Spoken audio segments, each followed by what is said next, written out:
Y ahora el doctor Carlos Gaviria, presidente del Polo Democrático. Doctor Gaviria, ¿qué le pareció la reforma aprobada ayer en Palacio, que aparentemente es una contrarreforma de la otra reforma? Yamil, yo creo que estamos abocados a un dilema muy claro. O se aprueba una reforma como la que fue ayer objeto de acuerdo, o no se aprueba ninguna. Y en uno y otro caso el Polo tiene razón.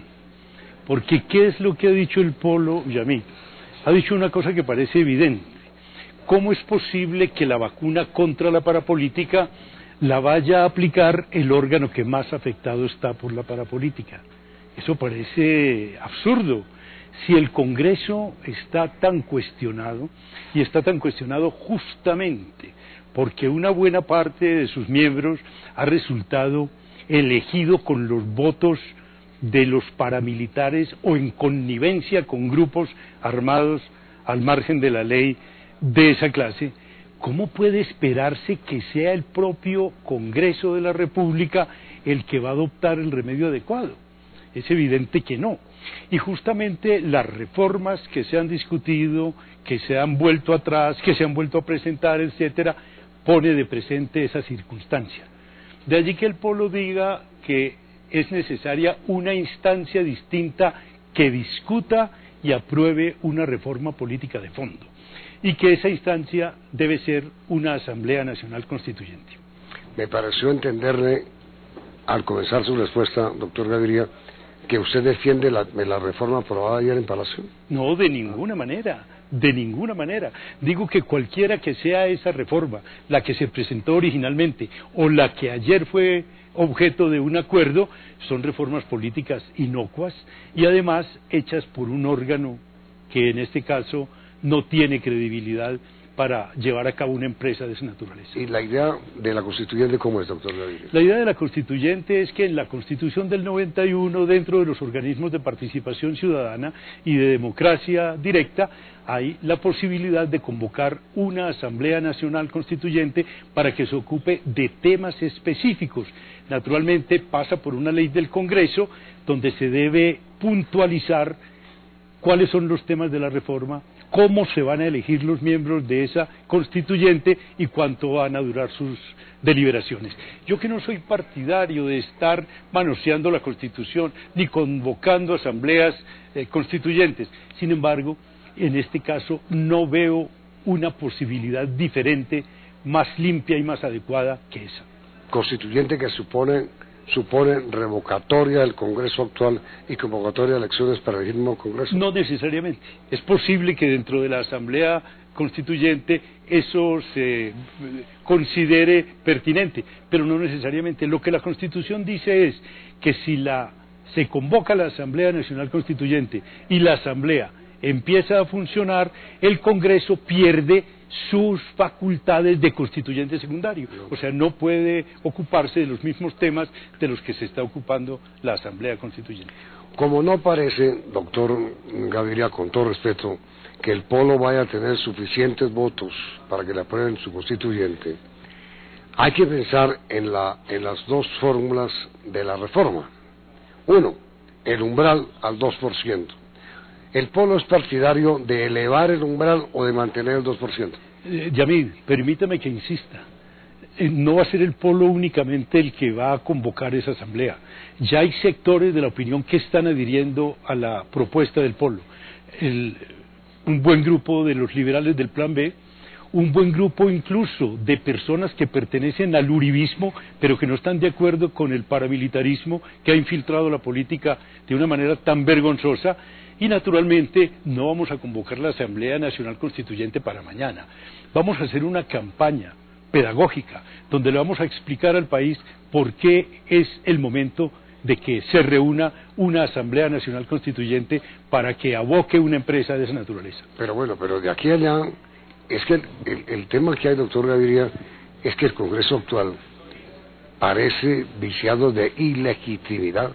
No es que parece, es que está viciado de ilegitimidad, Yamil. ¿Y cómo se hace? Justamente, entonces uno se pregunta, ¿y cómo es que un Congreso viciado de ilegitimidad va a hacer una reforma? Y una reforma que justamente debe tocarlo a él. Pero es el Congreso viciado de ilegitimidad, es el que debe convocar la Constituyente. Sí, Pero fíjese, Yamid, que es muy diferente que el Congreso se ocupe de buscar la medicina apropiada para el mal, o que en una actitud gallarda, fíjese que yo soy utópico, sigo pensando que un Congreso de esta naturaleza puede tener esa actitud gallarda, diga, en realidad, esta tarea debe cumplirla una instancia distinta del Congreso de la República y apruebe simplemente la convocatoria a una asamblea de esa naturaleza. Ahora existen otros métodos, podemos también apelar a que sea el propio pueblo el que le exija al Congreso la convocación de una Asamblea Nacional Constituyente. Ahora, sobre el umbral, doctor Gaviria, el presidente de la República dijo ayer que no se puede negar a los partidos pequeños el derecho a existir. El umbral del 5%, es decir, si en toda votación un partido no alcanza el 5% de los votos, no tiene derecho a personalidad jurídica, es muy alto, ¿perjudicaría al polo o no? Vea, Yamid, yo le voy a responder esa pregunta, pero me niego a seguir por ese lado, porque me parece que son cosas tan menores. Yo le digo, es necesario equilibrar las cosas, de tal manera que no prosperen las llamadas empresas electorales y desideologizadas, etcétera, pero que tampoco se les niegue la posibilidad de llegar al escenario político colombiano a partidos y a movimientos políticos nuevos. De manera que ese debe ser un asunto que debe pesar muy bien una instancia como la Asamblea Nacional Constituyente, porque yo no creo, permítame, Yamil, que el presidente esté proponiendo esto como la tabla salvadora, sino simplemente porque ha hecho el cálculo que de esa manera puede arrastrar para que voten su propuesta algunos partidos minoritarios.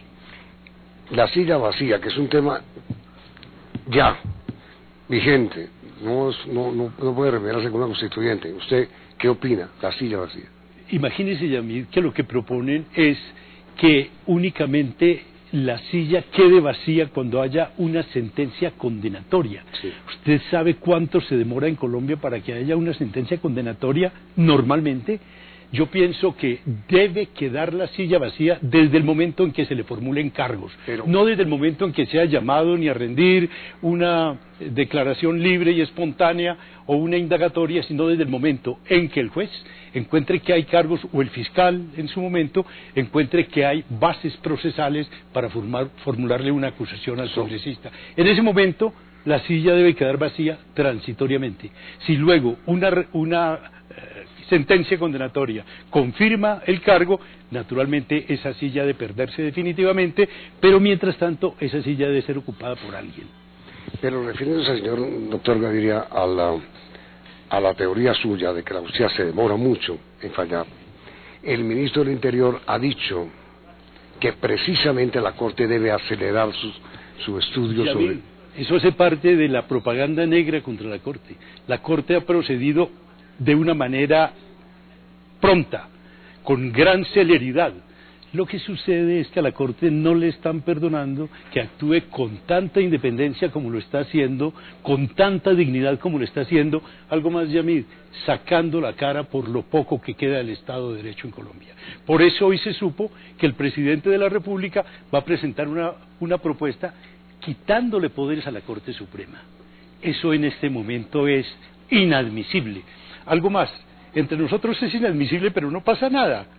En otro país que esto ocurriera, que a una entidad como la Corte Suprema de Justicia se le estuviera poniendo palos en la rueda, que el presidente estuviera permanentemente ingiriendo en sus decisiones, censurándola, criticándola, cuando justamente en un Estado de Derecho la función del presidente de la República consiste en hacer respetar los fallos de la Corte, en estimular la acción de la Corte y precisamente en mantenerse al margen de los fallos de la Corte. Que el presidente de la República diga que no le gusta un fallo de la Corte y que además entre en una práctica nacional que es absolutamente viciosa, que es evaluar los elementos probatorios desde afuera, cuando es al juez a quien le corresponde esa tarea, que diga el presidente que le pide objetividad a la Corte como si la Corte no la tuviera, eso es completamente inaceptable. todo esto hace parte de esa campaña contra el único órgano que en este proceso de la parapolítica está sacando la cara por el Estado de Derecho. Lo que además, Yamil, es una costumbre muy colombiana. Aquí todo lo que funciona hay que suprimirlo. Cuando se creó la acción de tutela y los ciudadanos encontraron en la acción de tutela un instrumento adecuado para hacer defender sus derechos, decían, hay que acabar la tutela. Cuando la Corte Constitucional tomó a pecho responsablemente las funciones que se le habían atribuido, hay que acabar con la Corte, hay que volverla otra vez una sala de la Corte Suprema de Justicia. Y hoy, cuando la Corte Suprema de Justicia asume su función como la ha asumido, entonces hay que quitarle poderes a la Corte. Doctor Gaviria, muchísimas gracias. A usted, Yamil, muy amable. Enseguida vienen las noticias del mundo de la emisora internacional del Noticiero CN.